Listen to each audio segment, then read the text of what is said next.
Good morning.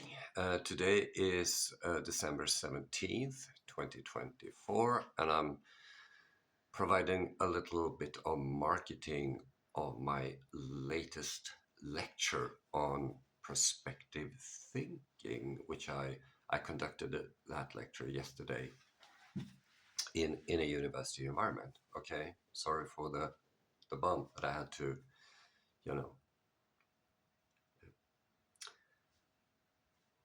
fix my situation. So, from last week, the latest video, I think, and the one before was concerned with the challenging things here in Finland. And I have, in many videos, reported about the stuff that I observe in various conferences, which is a very negative thing, where politicians try to, pretend things are better than they are. Reports about women's psychological violence against children, malnutrition, weird dietary guidelines. And last week, an almost government person clarified that Finland is in a challenging situation and the lack of innovation in the country.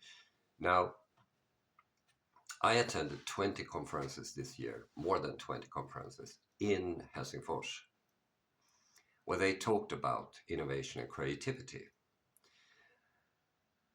And I have reported that on this TikTok challenge.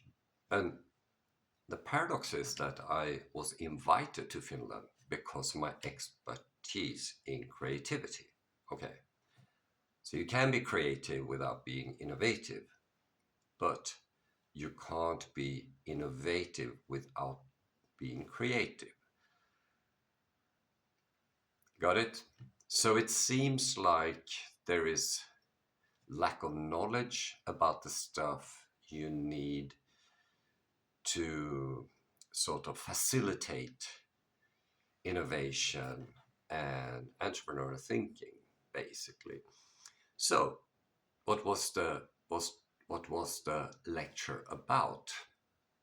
Well, the headline was very simple. I basically repeat myself over and over again because I was promoting prospective thinking, and the headline reads "The Future of Nutrition and Food Production: The Case for Intentional Prospection." Now, that frames basically my research here in Helsingfors since 2016, where I concluded a number of things that seem to point in a different direction compared to what the people at the university wanted to talk about, conformity. And we had great debates about that, I think. They didn't like to debate, and eventually they kept to the story, about warning about the food that we have adapted to through evolution. Okay, it's very strange. And then the university collapsed. According to Helsing and Sanomat, the research collapsed. And when they say research collapsed, it means that most of the science has collapsed. And the explanation is, of course, not that there are bad scientists, but bad management. Okay, so management is key. So anyway, so the future of nutrition and food production, the case for intentional prospection.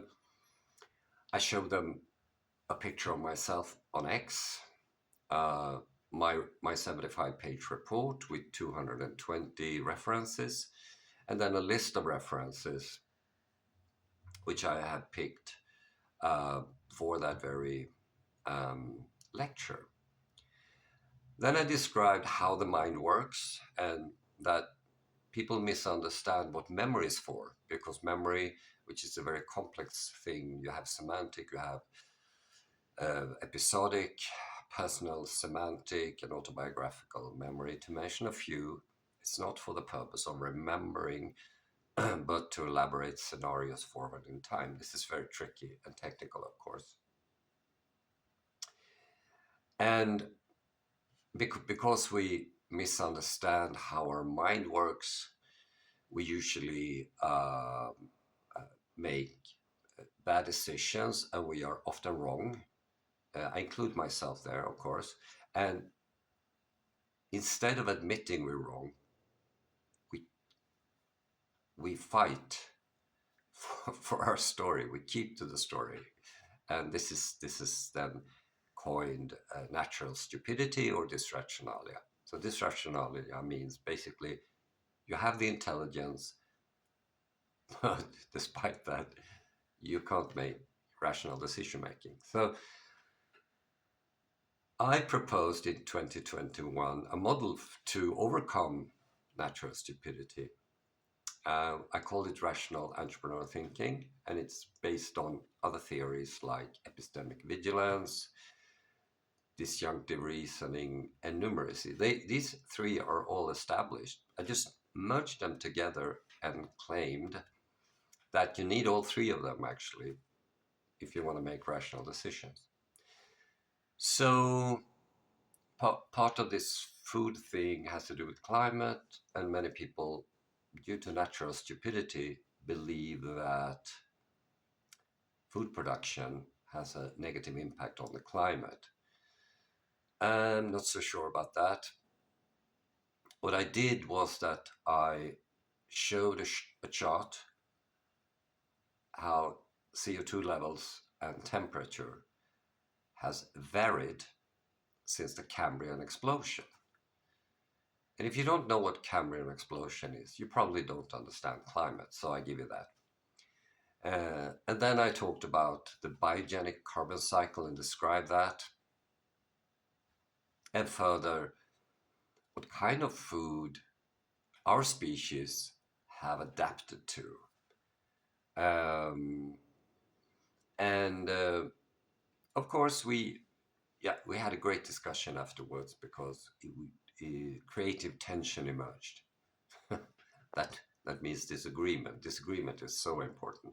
But at the end of the day, we all just you know concluded that was a great debate. Absolutely. So yeah, so this lecture and other lectures are available for any organization, because Finland also have issues with work climate, which was part of my doctoral thesis.